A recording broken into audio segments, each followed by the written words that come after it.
السلام علیکم ورحمۃ اللہ وبرکاتہ۔ امید ہے آپ سب خیر و عافیت سے ہوں گے، صحت اور ایمان کی بہترین حالت میں ہوں گے۔ آج انشاءاللہ ہم کلکلے کے مراتب سیکھیں گے۔ کلکلے کا معنی ہوتا ہے ہلانا، جنبش دینا۔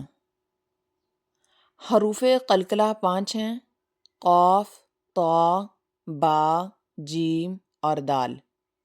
ان کا مجموعہ ہے قطب جدن۔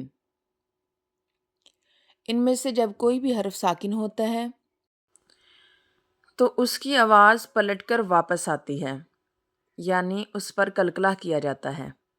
یعنی ساکن لیٹر کی آواز کو مخرج میں روکنا ہوتا ہے نا، تو یہ جو حروف کلکلہ ہیں ان کی آواز رکتی نہیں بلکہ پلٹ کر واپس آتی ہے، ان پر کلکلہ ہوتا ہے۔ کلکلہ کے 3 مراتب ہیں: کلکلہ صغریٰ، کلکلہ کبریٰ، کلکلہ اکبر۔ کلکلہ صغریٰ تب ہوتا ہے جب حروف کلکلہ میں سے کوئی حرف ساکن ہو اور کلمے کے درمیان میں ہو۔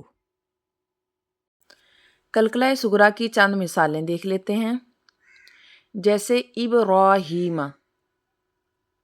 حروف کلکلہ میں سے باغ ساکن ہے اور کلمے کے درمیان میں ہے، تو یہاں پر جو کلکلہ ہوا اس کلکلے کا نام ہے کلکلہ صغریٰ۔ جیسا کہ میں نے پہلے بھی بتایا ہے کہ حروف کلکلہ میں سے کوئی حرف ساکن ہو اور کلمے کے درمیان میں ہو تب کلکلہ ہوگا کلکلہ صغریٰ۔ تو اسی طرح تجعلوا میں جیم ساکن ہے اور کلمے کے درمیان میں ہے، تو یہاں پر بھی کلکلہ ہوا کلکلہ صغریٰ۔ حبل میں با ساکن ہے اور کلمے کے درمیان میں ہے، تو یہاں پر بھی کلکلہ ہوا کلکلہ صغریٰ۔ اب اس کے بعد ہے کلکلہ کبریٰ۔ کلکلہ کبریٰ تب ہوتا ہے جب حروف کلکلہ میں سے کوئی حرف ساکن ہو اور کلمے کے آخر میں ہو۔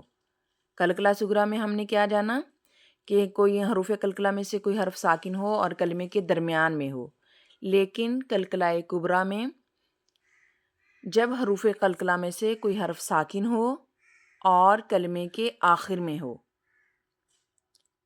آئیے اس کی چند مثالیں دیکھ لیتے ہیں، جیسے فقد۔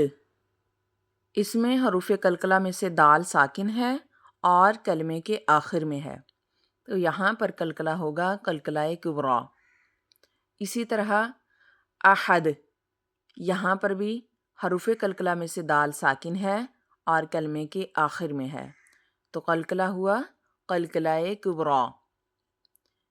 تیسری مثال ہے کسب۔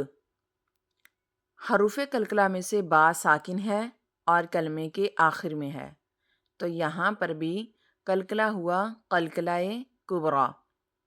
کلکلہ صغریٰ میں ہم نے جانا کہ حروف کلکلہ میں سے کوئی حرف ساکن ہو اور کلمے کے درمیان میں ہو، تو کلکلہ صغریٰ ہوتا ہے۔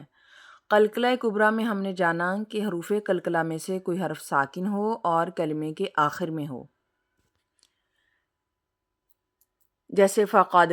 یہ دال کلکلہ حروف کلکلہ میں سے ہے اور کلمے کے آخر میں ہے۔ یہ جو کلکلہ ہے نا، یہ آیت کے درمیان میں بھی ہوتا ہے اور آیت کے اینڈ پہ بھی ہو سکتا ہے، یعنی لاسٹ ورڈ جو ہے نا اس کا آخری لیٹر ہم خود ساکن کریں۔ اصل میں یہ احدن تھا نا، تو ہم نے اس کو وقف کی صورت میں احد کیا، یعنی 2 پیش کی تنوین کو حذف کر دیا، ہم نے خود ساکن کر دیا اس کو، تب بھی یہ کلکلہ کبریٰ ہوا۔ اسی طرح کسبا تھا اصل میں، تو جب ہم نے وقف کیا کسب تو ہم نے اس کو خود ساکن کر دیا، چاہے حروف کلکلہ میں سے کوئی حرف پہلے سے ہی ساکن ہو یا ہم خود ساکن کریں، تب یہ کلکلہ ہوگا کلکلہ کبریٰ۔ اب ہم جان لیتے ہیں کلکلہ اکبر کے بارے میں۔ کلکلہ اکبر تب ہوتا ہے جب حروف کلکلہ میں سے کوئی حرف مشدد ہو اور کلمے کے آخر میں ہو۔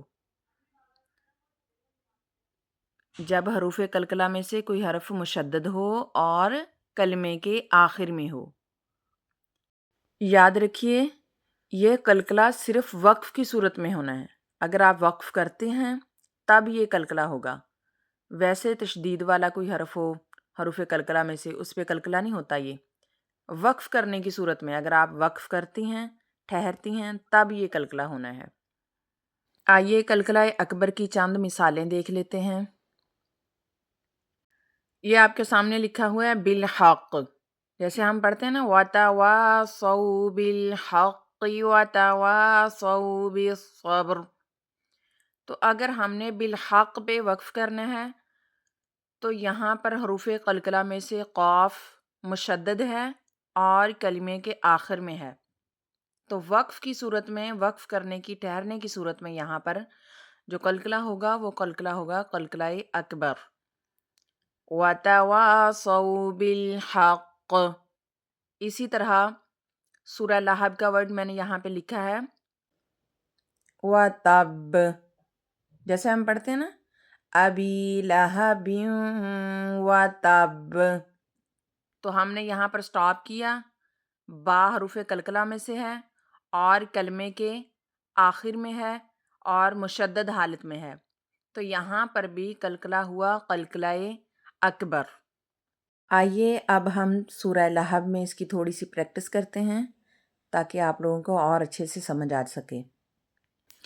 بسم اللہ الرحمن الرحیم، تبت یدا ابی لہب وتب، وتب یہاں پر اصل میں کیا تھا وتبا، تو ہم نے یہاں سٹاپ کیا، وتب حروف قلقلہ میں سے با مشدد ہے اور کلمے کے آخر میں ہے، تو قلقلہ ہوا قلقلہ اکبر۔ اگلی آیت میں ما اغنا عنہ مالہ وما کسب، کسبا تھا اصل میں، کسبا، تو ہم نے یہاں پہ سٹاپ کیا، وقف کی صورت میں قلقلہ ہوا قلقلہ کبریٰ، کیونکہ حروف قلقلہ میں سے با ساکن ہے اور کلمے کے آخر میں ہے، چاہے وہ ساکن پہلے سے ہو یا ہم اس کو خود ساکن کریں وقف کی صورت میں، تو یہ قلقلہ ہوگا قلقلہ کبریٰ۔ تو اسی طرح لاسٹ آیت ہے فی جیدہا حبل من مسد، حبل میں حروف قلقلہ میں سے با ساکن ہے اور کلمے کے درمیان میں ہے، تو یہاں پر قلقلہ ہوا قلقلہ صغریٰ۔ یہ تھے قلقلے کے 3 مراتب، قلقلہ صغریٰ، قلقلہ کبریٰ اور قلقلہ اکبر۔ امید ہے آپ لوگوں کو سمجھ آ گئی ہوگی۔ دعا میں یاد رکھیے گا سبحانک اللہم و بحمدک نشہد ان لا الہ الا انت نستغفرک و نتوب الیک۔ السلام علیکم ورحمۃ اللہ وبرکاتہ۔